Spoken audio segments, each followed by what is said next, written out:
I believe the meaning is to unite, uniting the body and the mind and the soul.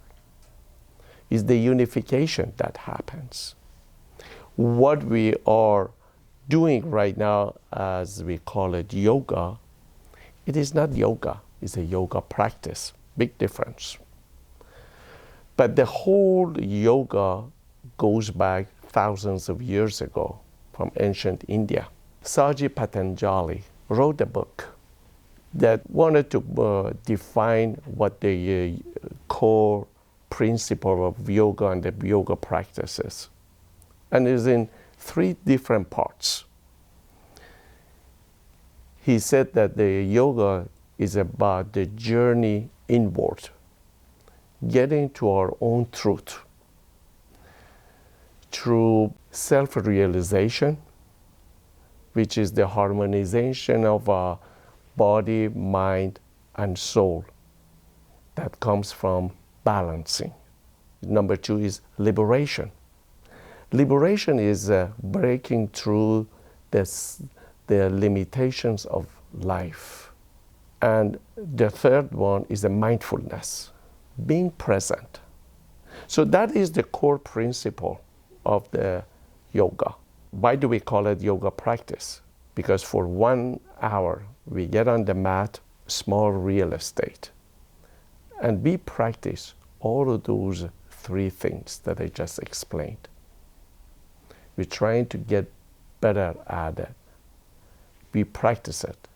So when we leave the mat, we can go ahead and do it.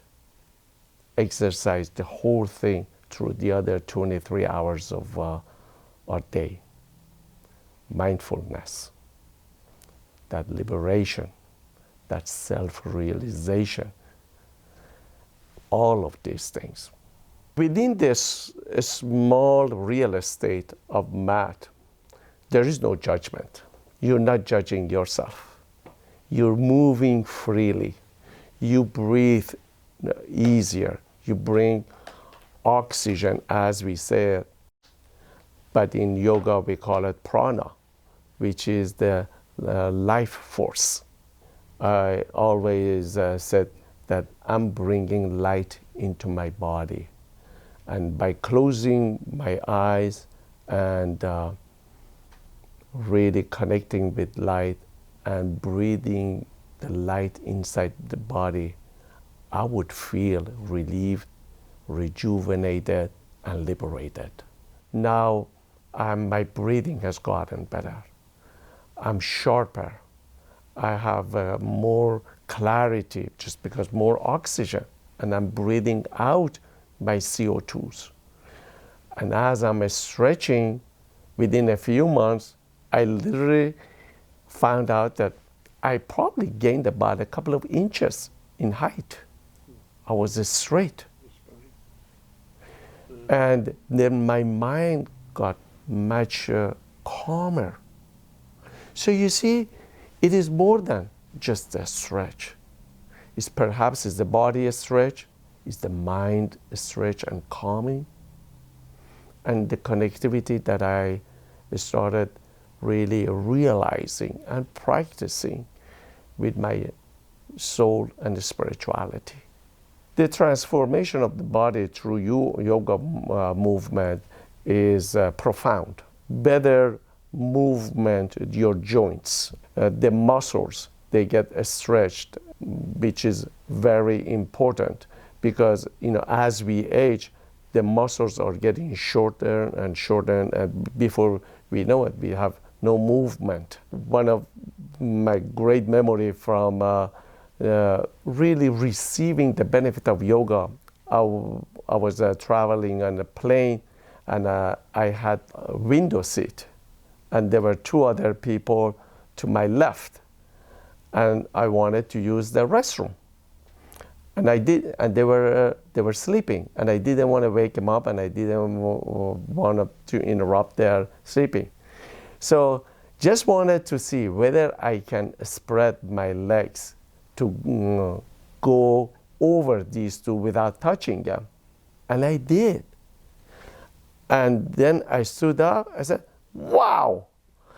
And when I came back to my seat, they were away. They said, when did you leave? I said, well, that was like 10 minutes ago. I said, well, how did you? I said, that's yoga.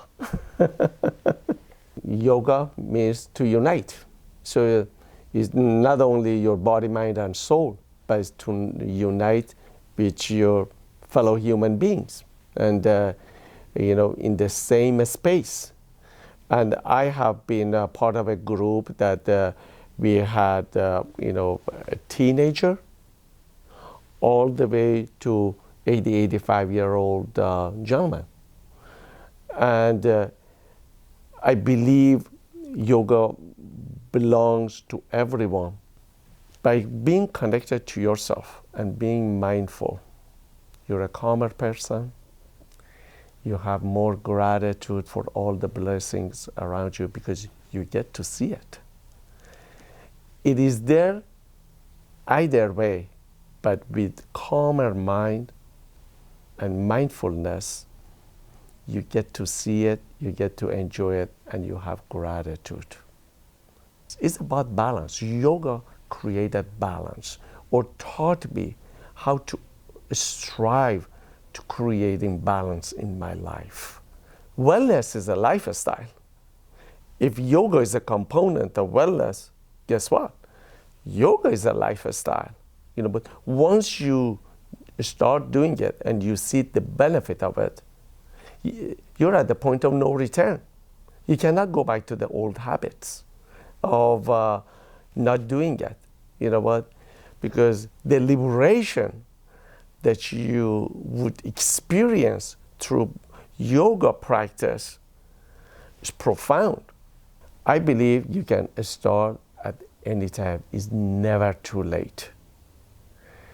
It's never too late to go after self-realization. It's never too late to experience liberation. It's never too late to experience mindfulness. Do yoga.